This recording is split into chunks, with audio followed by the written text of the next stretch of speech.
Oi, gente, tudo bem? Hoje eu trouxe para vocês O Mistério de Sitaforte. Essa história foi publicada em 1931 e ela vai contar assim uma narrativa super intrigante, que é o assassinato do Capitão Trevelyan. Então eu vou contar para vocês como foi que aconteceu.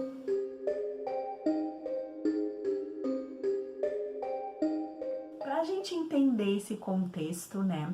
O Capitão Trevelyan, ele construiu essa mansão Sitaforte numa comunidade, numa área que fica distante 10 quilômetros da cidade principal. Essa cidade principal se chama Exmouth. Em volta da sua mansão de Sitaforte, ele construiu 6 chalés que ele aluga. As pessoas que moram ali em volta geralmente são ou pessoas já aposentadas da área militar ou então senhoras viúvas. É essas pessoas que estão em volta dessa mansão. E esse capitão, o Capitão Trevelyan, ele é super inteligente, ele é podre de rico, ele tem uma irmã, ele também tem sobrinhos, né? E ele já fez um testamento deixando tudo de herança para esses familiares. Até aí tudo bem, sem nenhuma novidade. Só que uma senhora e sua filha e pedem se podem alugar a mansão Sitaforte. Ele, que é esperto, que é super assim antenado para negócios, vê aí uma boa oportunidade e topa rapidinho. Ele vai para Exmouth e essa senhora com a filha chega na mansão dele. Quando elas chegam lá, elas convidam os moradores daqueles 6 chalés para irem tomar chá na mansão e após o chá, elas convidam para fazer uma sessão espiritual. Sabe aquela brincadeira do copo, que tem uma mesa, um tabuleiro onde tem as letras, né, do alfabeto, sim ou não, números, e um copo no meio. Todos colocam a mão em cima do copo e aí evocam os espíritos. Perguntam se tem um espírito ali e aí se tem, o espírito vai no tabuleiro para mostrar que sim. Eu vou colocar aqui um trechinho do filme onde aparece bem essa cena. Let us make contact with the spirits. Are we all receptive? For what we are about to receive, may the Lord make us truly grateful. Is anybody there? Are we in the presence of a spirit?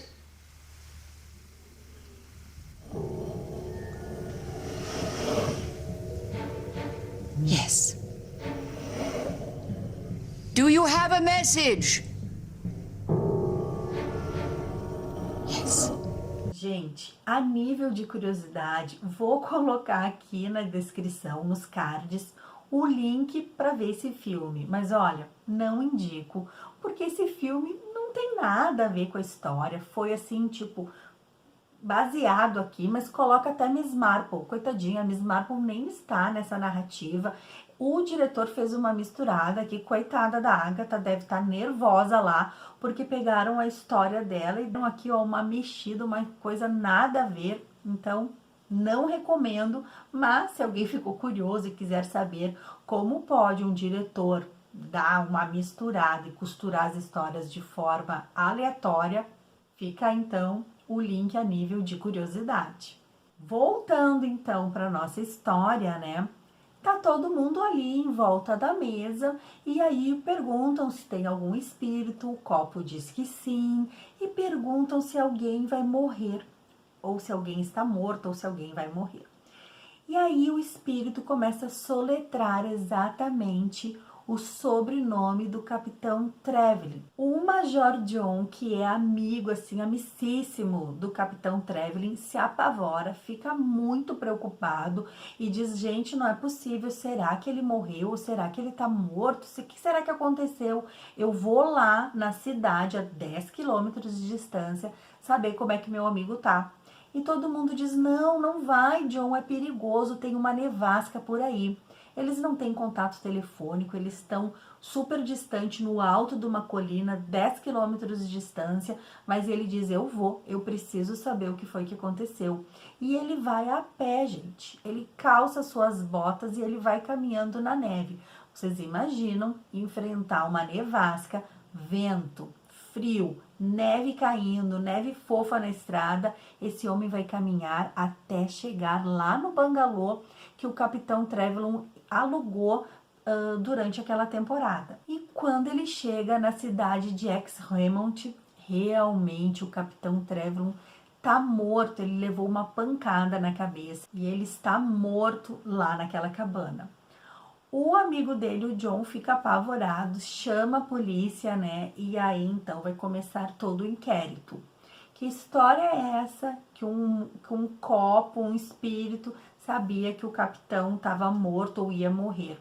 Então eles começam a investigar tudo aquilo, a polícia logo suspeita de todas aquelas pessoas que estavam reunidas na mansão Citafort e começa a investigar. E a Agatha, que não é boba nem nada, coloca aqui todas aquelas pessoas como suspeitas.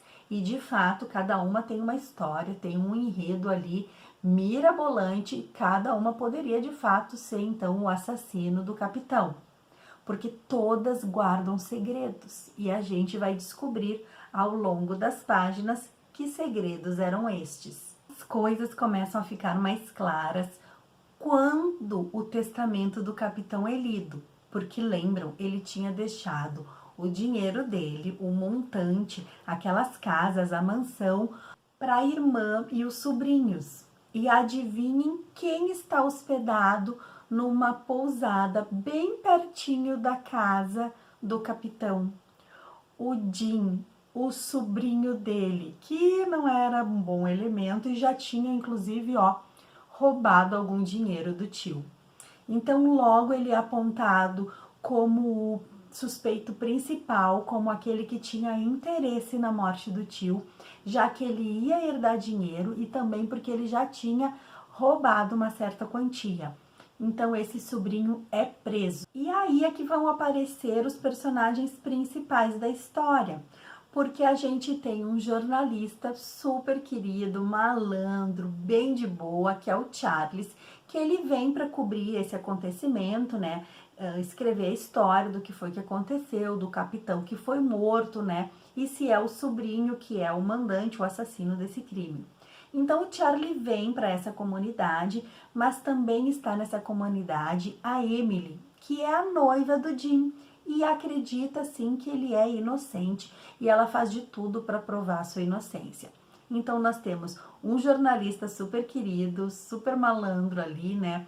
Bem legal, bem jovem, junto com a Emily, que é a outra personagem também super querida, disposta a provar a inocência do seu noivo.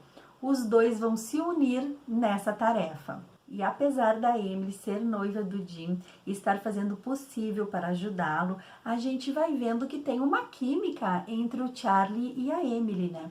A gente vai percebendo que os dois super se completam, né? Eles têm ideias assim hilariantes, eles vão em busca, eles estão realmente tentando provar a inocência do Jimmy. Claro que o Charlie também tem interesse num furo jornalístico, mas os dois estão ali muito juntos naquela luta e a gente vai se envolvendo com aquele casal e no fim eu já estava torcendo para que eles ficassem juntos. Então o livro ele vai ser narrado por duas pessoas principais. Então a gente tem o olhar primeiro do inspetor de polícia, né, que ele vem trazendo essa narrativa, apresentando os fatos, mas depois a gente já tem a visão da Emily, porque ela acaba sendo uma personagem atuante e ela vai se transformar aqui, a própria Miss Marple, tentando decifrar aquele enigma para poder salvar o seu noivo da forca. A gente já sabe que a história tem aqui um objetivo de que visa o lucro, né? Tudo foi por conta de dinheiro, mas a gente não consegue, assim, alinhavar os fatos e saber quem de fato é o assassino. Será que é o Jimmy? Será que a Emily, que é essa personagem tão querida, se meteu mesmo com um salafrário, um pilantra? A gente fica ali na expectativa do que está acontecendo, né? E a Agatha vai dar aquele desfecho, aquela reviravolta na história. Então, se você quer saber quem matou o Capitão Trevelyan, fica aqui comigo, porque agora vem a sessão do spoiler. Gente, como eu falei, todos os personagens guardam segredos. A começar por aquelas duas mulheres que alugaram a mansão Citaforte. A mãe e a filha, elas tinham um interesse em estar ali naquele momento, naquele período. Por quê? Ao longo da história, a gente vai descobrir que tem uma fuga de uma prisão. E essa fuga dessa prisão é exatamente o pai da menina, o esposo dessa senhora. Então, elas têm que estar ali perto para dar suporte para ele, porque ele vai fugir da prisão. Tem toda uma armação, alguém planeja essa fuga vai ser bem sucedida e elas precisam estar por perto para ajudar o pai. Então, já tem aí um mistério revelado. Segundo mistério, a gente tem o major, o John, que é amigo do Capitão Trevelyan e que foi ele que descobriu o corpo. O que acontece? Ele jogou na loteria e ele ganhou 5.000 libras, que para ele aquele dinheiro era muito significativo, porque ele ia conseguir pagar algumas contas, colocar a sua vida financeira em dia. E a Agatha nos conduziu de uma forma errada. Ela vai levando o leitor a acreditar que tudo era por causa da herança do testamento. Só que não, gente. Quem matou o Capitão Trevelyan foi o major. Por quê? Porque não foi ele o herdeiro legítimo daquele prêmio de 5.000 libras. Quem tinha feito a resposta, a cruzadinha lá, respondido no jornal e enviado era o capitão. Só que o capitão, como ele não estava morando na mansão Citaforte, ele dá o endereço do seu amigo. Ele dá o endereço do seu amigo exatamente porque ele pensa que jornal que ia pagar uma fortuna dessas de 5.000 libras para alguém que morasse numa mansão.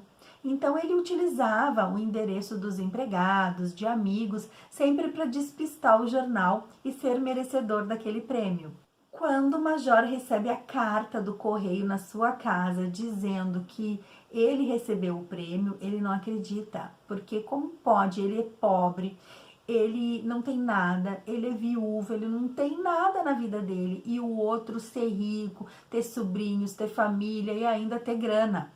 Então ele fica muito incomodado e ele pensa, puxa vida, se o Trevelyan morresse, tudo estaria resolvido, porque eu ia receber o meu prêmio e as coisas iam ficar tudo bem.